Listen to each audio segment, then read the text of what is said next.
So how much is electricity from a 2.3 megawatt wind turbine? That's your average sort of 110, 125 meter turbine working at its very maximum efficiency of 30%.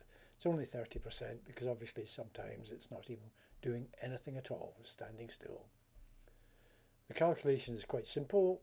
It's 2.3 being the power of the turbine, multiplied by 24 hours, multiplied by 365 days a year, multiplied by its efficiency factor, which in this case is 30%, and it equals 6,044 megawatt hours. At today's wholesale price, that would earn £290,112.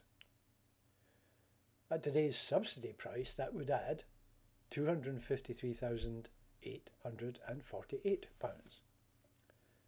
So the total annual income from this one turbine would be £543,960. And that's one turbine.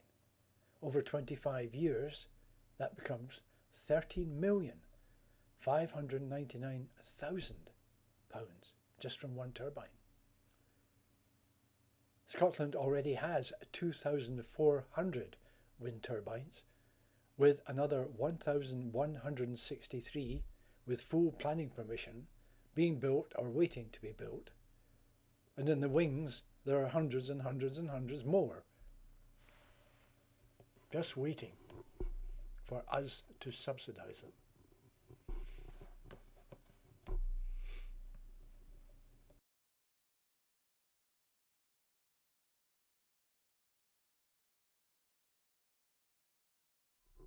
But you know what really annoys me is that Scottish electricity bill payers at the moment are paying £560 million every year supporting renewables.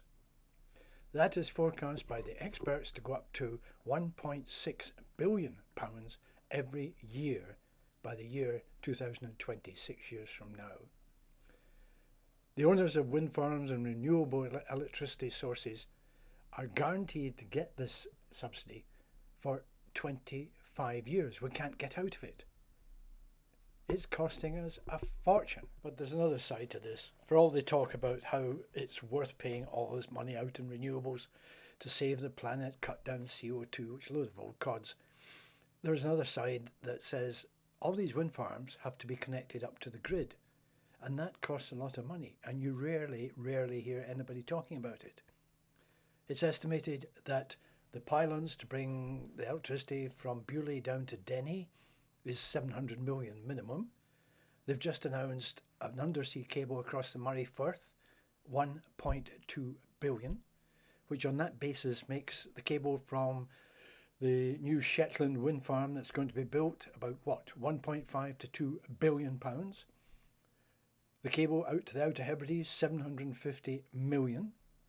And every wind farm you see on a hill has had to be connected to the grid, mostly at our cost. And we pay through our electricity bills.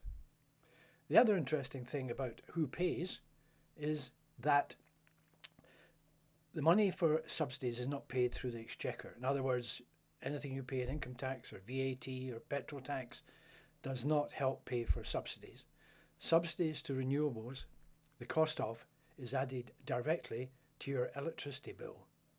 So every time a pensioner down on the south coast, or a young couple with their first house in Glasgow, or somebody up in the Hebrides working on a farm switches on a light or boils a kettle, they are paying directly through their electricity bill yet another tax. Now compare that to the latest gas-fired power station built at Pembroke just 2 years ago. The build cost was £1 billion, a one-off payment. This power station produces 2,000 megawatts of electricity into the grid 24 hours a day at a unit cost of a third of offshore wind generated power, half the price of onshore wind generated power, and a quarter the price of hydro and solar panels.